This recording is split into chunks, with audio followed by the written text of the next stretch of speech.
اللهم صل وسلم على سيدنا محمد. صلوا على الحبيب المصطفى. والسلام عليكم ورحمة الله تعالى وبركاته يا أغلى زهور وأحلى عائلة. مرحبا بكم في فيديو اليوم. كما راكم تشوفوا عبارة على بعض الأغراض اللي جابهم لي خالي ربي يحفظه من عند ميمتي. قالها راني رايح الألجي، لقيتها هي فرصة ربي يحفظها ويخليها لي دايما متفكرتني حتى ولو بأبسط حوايج، سواء تعطيني حوايج من الدار ولا تشري لي حوايج بسيطين، يعني حسب مقدرتها. كنت دايما كل ما نروح بحاجة نروح بألف حاجة. ربي يحفظها ويخليها ليا.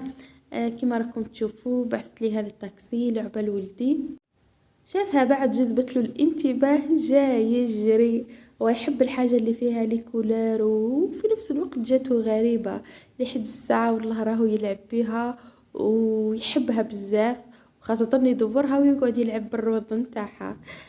هذا الفيديو راني صورته عنده مدة طويلة، ولكن هذا وين سجلته، والتصوير أخذ مني 3 فيديوهات، يعني 3 أجزاء باش ما يجيش طويل. في هذا الجزء راح نصور معكم أمور بسيطة للدار.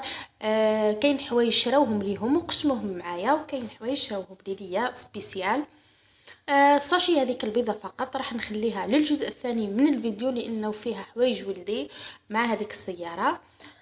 راح وكاين ساشي واحدة أخرى هي راح نخليها للجزء الثالث. وراح نفتح معكم كرتونة، وكاينه هنا باسينه اللي بالزرق بصاشي زرق، هذيك باسينه فيها حوايج وزوج باسينات، وكاين بورتمونجي او الباسينه بالغلاق تاعها الكبيره خلاص حتى هي اي بصاشي كحل. هذو اللي راح نفتحهم معاكم الان. وهذه ساشي البيضاء كما قلت لكم راح نخليها لكم للجزء الثاني. نبداو مع بعضنا نشوفوا الحوايج حاجه حاجه.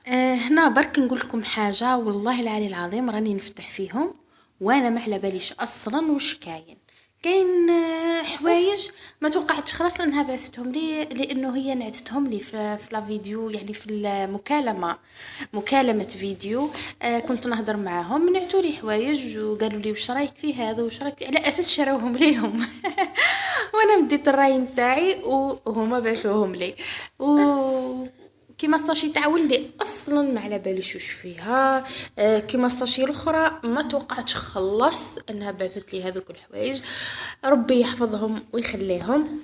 نبداو نفتحوا مع بعضنا. نسكت هذا اللي في يدي ومن بعد نشوفوا كلش مع بعضنا. واخيرا رقد عبد الصمد. ودرك نبداو نشوفوا مع بعضنا الغلاق هذا الترونسبارون نتاع واحد البلاطو، دوك تشوفوه من بعد للكيكات للخبز للاكل كي يبقى وما تحبوش تقيسوا الغبره الحشرات. انا في منطقه رطبه، يعني الدار لازم دايما نقيه، وكذلك الاكل لازم ما يتحطش خلص مفتوح، لازم ما نسهاش عليه خلاص، لانه يدخل لي الناموس. كاين الناموس حتى في الشتاء. المهم هذا العراب من الاشياء اللي قالت لي عليهم، راني شريتهم ليها هي وبعثته لي. دات رايي فيه. وهذا الكاس اختي شرات 3 منهم عجبوها بزاف، وكي نعتهم لي عجبوني انا ثاني، ولا تبعثت لي واحد منهم. هذا الكاس على بالي باللي راح تبعث لي منه، اختركش قالت لي بصح الكيسان هذو نتاع جي ولا نتاع الماء ما قالتليش عليهم حتى الآن. راني نشوف فيه معكم. ربي يبارك. بسيطين جدا عمليين، نستعملهم للماء، نستعملهم للجو للغازوز يعني المشروبات. البريس كما كنتوا تشوفوا فيه راهو قديم تاع دارنا. قالت لي انت ماكيش قهوجيه بصح تحبي ديري تيراميسو، طيبي قهوه لراجلك. بالرغم من انه راجلي ما يشربش قهوه في الدار، يحب المعصوره هذيك ثقيله. قهوه حليب. قالت لي لاي حاجه، يعني يجيك عابد هيك طيبي له قهوه. وزوز باسينات هذو كنت نستعملهم للمطبخ.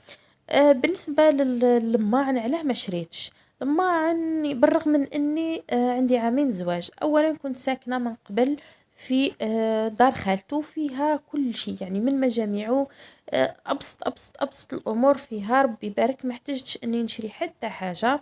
وفي هذاك الوقت ظروفنا بعد ما كانتش تسمح باش نشريو، وكرحنا شغل راني هذا وين راح نستقروا وراح نبداو نشريو امورنا بالعقل. ولكن ما خرجتش نهائيا وما زلت ما شريتش حتى حاجه، وما زلنا اصلا ما على بالناش في الجهه نتاعنا هذه البلايص اللي يتباعوا فيهم الماعن. هنايا راني نشوف معاكم كيما قلت لكم، بعثت لي الدقيق قالت لي ديري حتى قيس خبزه ولا زوج خبز الدار، ومعاهم ساشي روز مفور الموجود عندها في الدار اللي كاين. وبعثت لي هنايا الدقيق ثاني نتاع العصيده، لانه انا ندير العصيده لولدي مع زيت زيتون وسكر نبات ولا تمر ولا زبيب، المهم نحلويها باشياء طبيعيه جدا. هذو الكيسان والصحان الغامقين هذو والصحان بلا العبد الصمد لولدي. شريت له سيرفيس كامل جامل، شريت له بكل الالوان، قالت لي شوفي ولدك يمل كل يوم اعطي له يلعب بلون واحد. اخترع كشافات وكي مثلا نعطي له مثلا بالون في الفار يلعب بها شوي يطيشها يروح الحاجه لون واحد اخر كل مره يطيريه لون. قالت لي هاني شريت له لي جوي منه لي جوي منه ياكل فيهم ويستعملهم. كثر خيرها يعطيها الصحة. سمتهم ماهيش حاجة غالية، وفي نفس الوقت عمليين بزاف، ونستعملهم حتى في المنهاج المنتسوري، يعني نركب بيهم نحط صحنة فوق صحنة ونقول له هذه لونها أزرق هذه لونها أخضر كذا. هنا الزبيب العدس. بعثت لي الفيك ده من مرة وانا نصدر بعيدة عليها. تقول لي والله يا ريت كنت حذاك، يا ريت نجي ندير لك تيزانة، يا ريت ندير لك كيكة ندير لك كيكة. ربي يحفظها ويعطيها كل ما تتمنى. قالت يعني بعثت لك الفيك راهو في بلاصتي وين تمرضي دهني صدرك ودهني ظهرك وغطي الزاورة وذوك يخرج لك تعرقي وذوك تنحى المرض. ربي يحفظها. بعثت لي الزبيب قالت لي ديري منه المسفوف وفي نفس الوقت طيبي به لولدك. وثاني هذه الكرتونة درك حلينا البسينة الأولى والبسينة الثانية، ودرك الكرتونة هذه بعثت لي فيها هذو 3 صحنات نتاع سلطة فروي. قالت لي خيتي وراجلك فرات. شريت 6 وبعثت لي 3 وخلت ليها 3. والحانوت حداها في اي وقت تحب تكمل 3 ليها تعاود تكمل 3 تكمل. في المنطقة اللي نسكن فيها يعني ما شاء الله سيدات بيوت، وحتى كاين بنات يعني ما مش متزوجات في بيوت والديهم فتحوا مشاريع في الجراج يكون فارغ ما فيه والو يردوه او يحولوه المشروع سواء ملابس اواني بزاف حوايج. ربي يبارك وتمشي لهم يعني يروحوا لهم النساء يتعاملوا معهم النساء. كيما هنا شفتوا مع الاول القمح والحمص باش ندير الشرشم العبد الصمد. انا جلت الشرشم باذن الله ذوك نشاركه معاكم. وهنا هذو العولب عشقي العولب نهار شفتهم والله مت بالفرحة. اصلا كيما قلت لكم على باليش باللي بعثت وعلى بالها فيا محتاجة العولب بزاف خاصة للثلاجة للتخزين مثلا. الخضروات نشتي نفرزها في العلب. نكره الساشيات نكره العلب البلاستيكية اللي تكون ماهيش متناسقة وكذا. ف عندي من قبل نفسهم يعني خاوت العلب هذو وهما جاو رقاق وفي الطول. كملت لي منهم قلت لي لقيتهم عندها تفكرت الصحنات نتاعك هذه ساشي لحظة كذلك للتحليات. قلت لي خبيها رمضان للتحليات.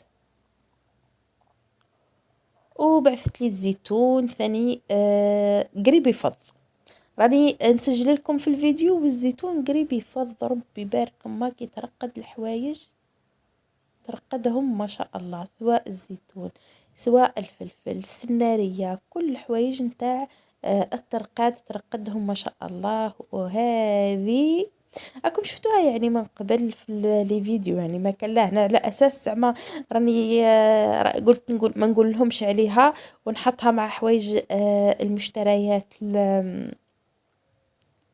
نتاع ولدي حطيتها في نفس الشاشية من هي. ولكن شاء القدر اني نحط امور اخرى قبل الفيديو هذا. يعني كنت راح نحط الفيديو هذا قبل الفيديوهات السابقة ولا شورتس.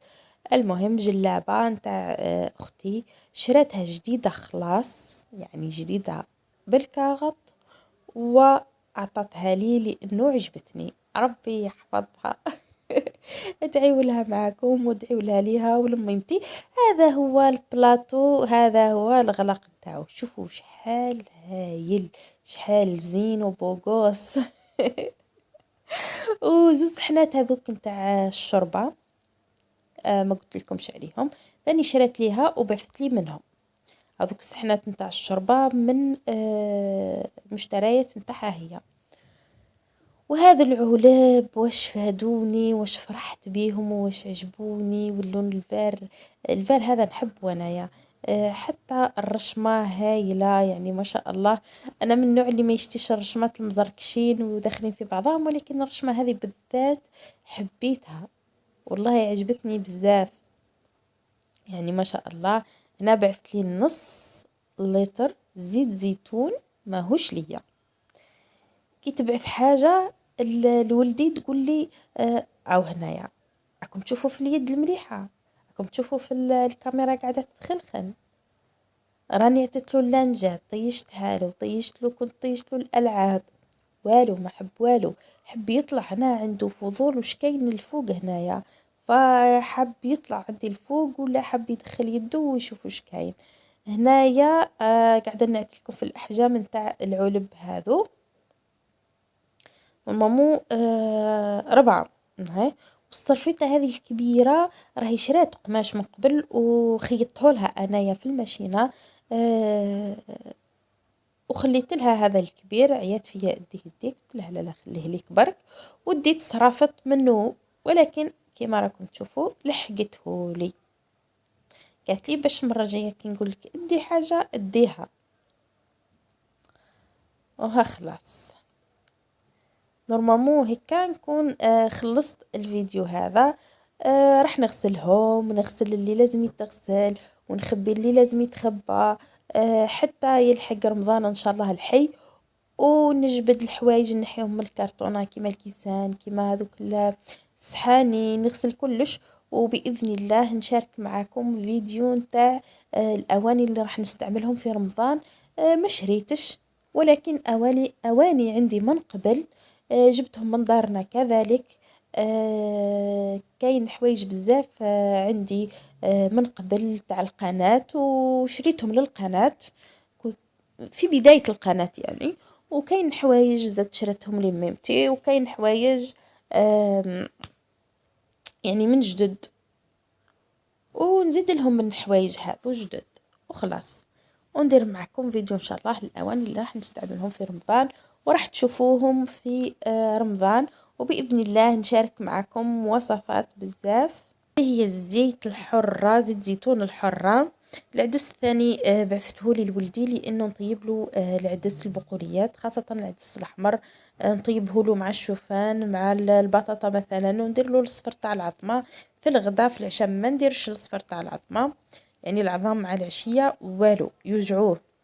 ومن هنا لحقنا لنهاية الفيديو. انا باش راح ندير درك نروح للحوايج اللي لازم يتخباو نخبيهم، واللي راح نستعملهم نغسلهم. هو المعنى كل راح لازم نغسلهم. شوفوا يا صديقاتي ويا حبيباتي، في حياتكم ما تخبيوش حاجة مسخة، حتى ولو كان ما كمش راح تستعملوها. كما نعرفوا العائلات الجزائرية اللي ربات ولادها وهي عندهم ثقافة النظافة، لأنه النظافة من ديننا ومن عاداتنا وتقاليدنا.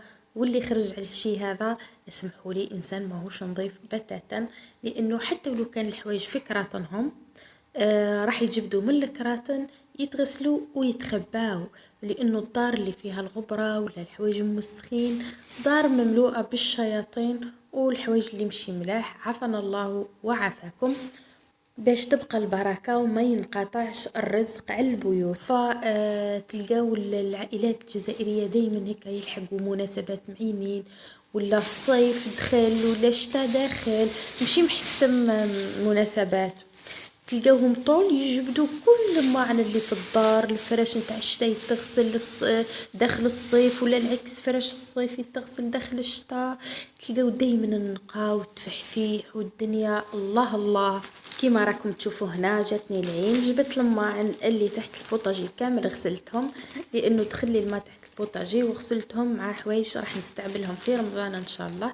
هذه ماهيش الغسله الاخيره، هذا مش تنظيف العميق نتاع رمضان، مازال حتى يقرب رمضان ان شاء الله. هذه مجرد نشوف وش كاين وش ما كانش وكذا. بعد هذا السياق وبعد غسيل القش وغسيل الماعين والله غلبت، وبالرغم من هكاك رحت صورت الفيديو الثاني وصورت الفيديو الثالث وما سجلتهمش، طولت باش سجلتهم. ونقول لكم ان شاء الله استمتعتوا معايا وانتم تشوفوا في الفيديو، كان خفيف ظريف عليكم، وترقبوا ان شاء الله الفيديوهات القادمة. وما تنسونيش من دعمكم الحلو يا الحلوين عن طريق اللايك والتعليق، راح يرفعوا الفيديو ويعطوه قبول اكثر الناس اكثر. وبالنسبة للجدد مرحبا بكم يا الغاليات في القناة وانضمامكم لعائلتنا الصغيرة.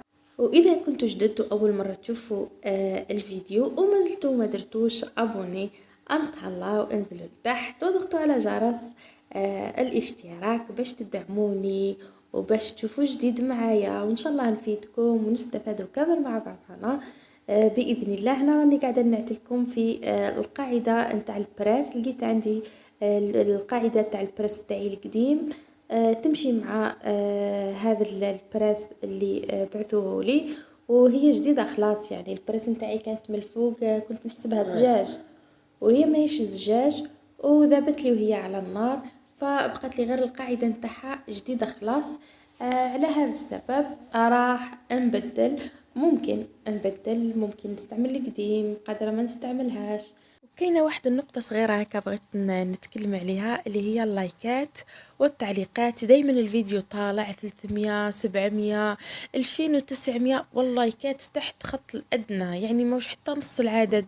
فمن فضلكم واللي حاب يدعمني يخلي لي لايك اكثر باش الفيديو نتاعي يطلع اكثر، وربي يحفظكم. هذا دعم ليا ويشجعني اني نحط اكثر، ويشجعني اني نصور حوايج اكبر.